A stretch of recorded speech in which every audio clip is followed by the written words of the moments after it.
Our interactive interview this month is Peter Molyneux, co-founder of Bullfrog Productions and the creative mind responsible for such hit games as Populous and Syndicate. Lies and cheating. That's how I got into the industry. I was on the poverty line, eating lentils and potatoes every day because that's all I could afford.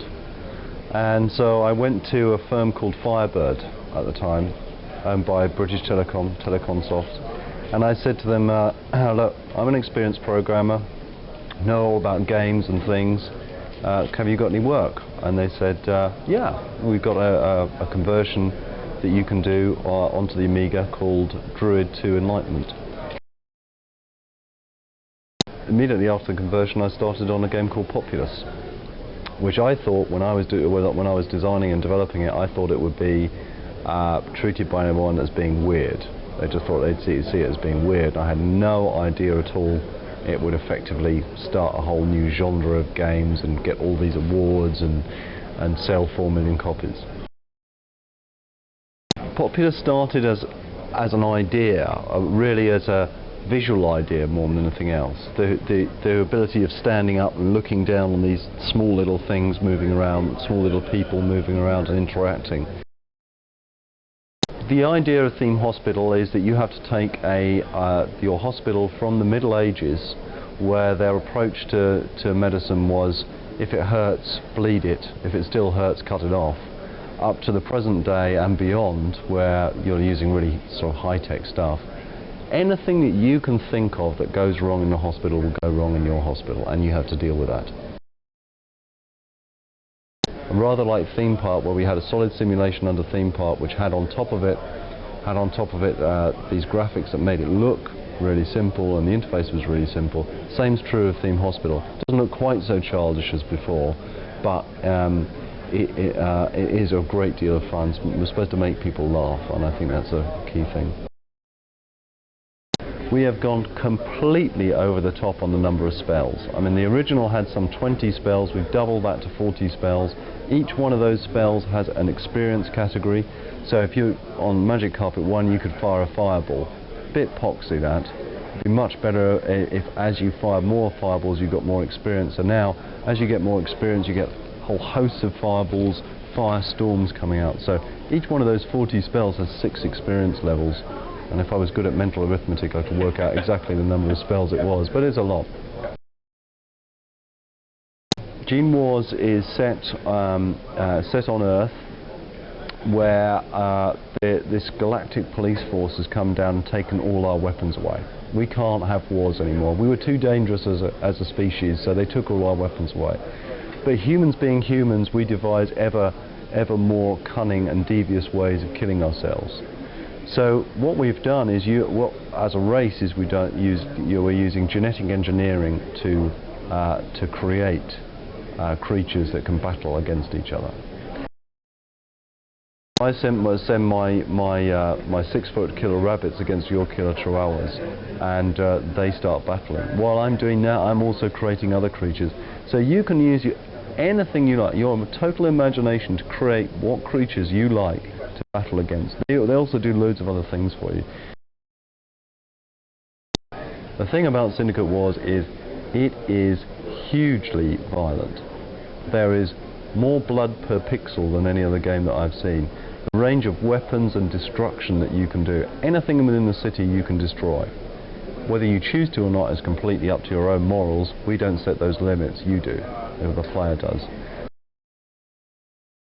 Whenever I play a racing game, I hate them because I never get first. So what I want to do is just blow a person in front of me out of the way. You know, I don't want to just eke past him pixel by pixel after a whole track, and then when I make one slight mistake on the joypad, then I'm out of there.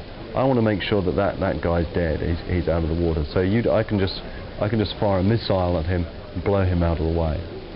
There's two ways of actually playing the game. The first way is you can choose to come first. The second way, slightly more fun this one, you can choose to be the only one left on the track at the end of it.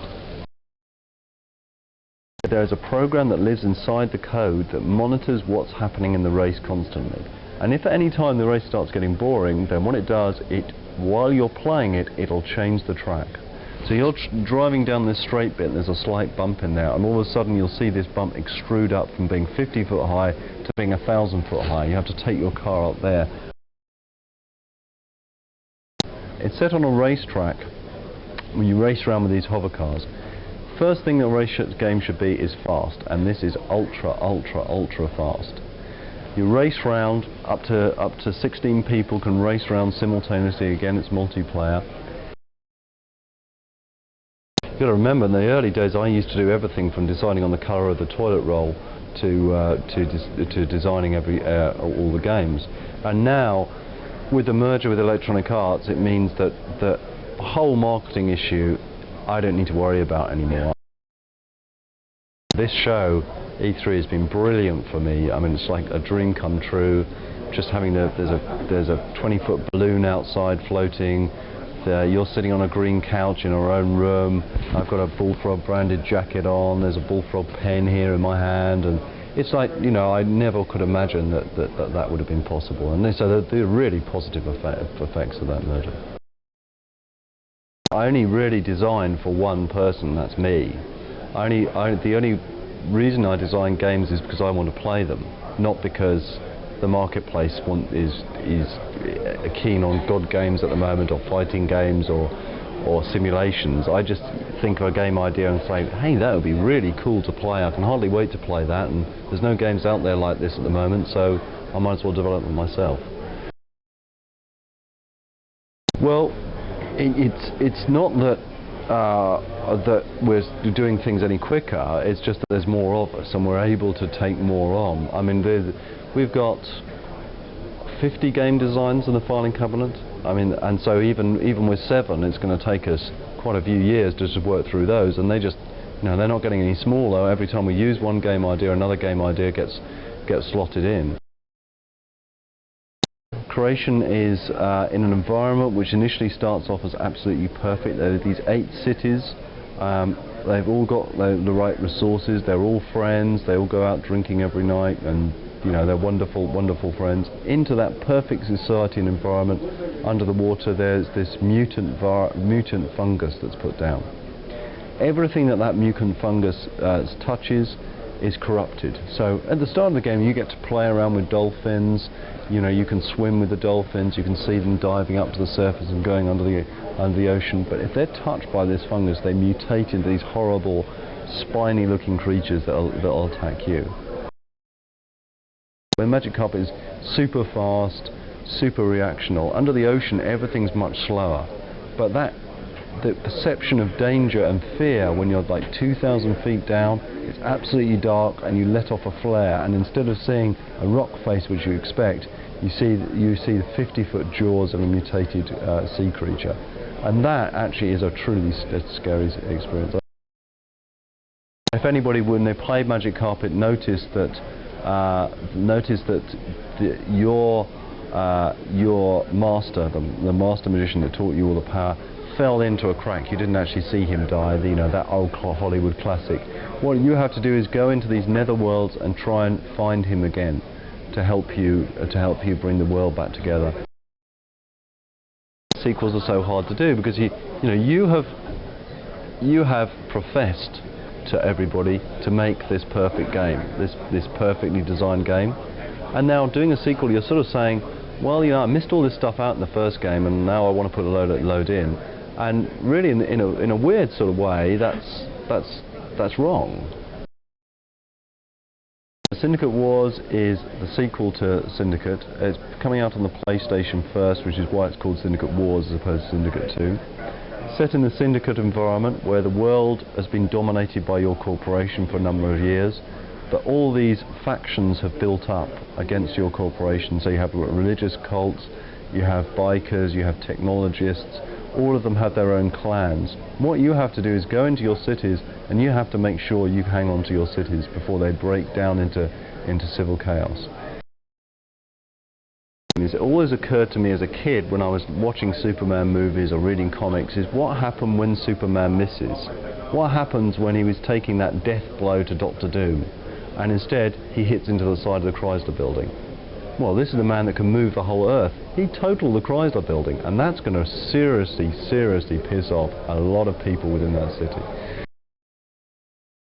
You get to create your own superhero. Now, any attribute you thought about superheroes, you can attribute to this character. Super speed, super strength, X-ray vision, death vision, absolutely anything you can think of. And once you've created your superhero, you then have to find a home for it. So, just as Batman has Gotham City, Superman has Metropolis, so you have to find a home for your superhero. Taking that superhero into that city, there may be another superhero because it's a multiplayer game. Up to 8 people can play. So I may be standing on top of this skyscraper and I see you walk along the street. I can fly down, pick up one of the cars that are travelling there, smash it over your head. You could break off the side of a lamppost, hit me around the body, and then run off behind a building. You have to build and run this dungeon. Your dungeon starts off small, few heroes come in, you've got to use your forces, goblins and vampires and spiders, whatever, to defend against the heroes coming in trying to steal your treasure. If you kill the heroes, then your treasure pile increases because they've got gold on them, they've got weapons on them, and the more your reputation increases, until eventually you're attracting some really big heroes in the game. I mean, my dream would be to have guest heroes come in, like the Avatar from the Ultima series, or even Lord British himself coming into the game, trying to steal your treasure. We started with 3 people when we were doing Populous. We're now, well, at the start of September we'll be 75, which for us is huge. I mean, you know, just over that 6-7 year period, doubling every year is pretty amazing. I really love real-time games. I hate the thought that there has to be pause keys in games, because I don't see why my world should die while you want to go to the toilet. It's just, you should suffer for that, not my game.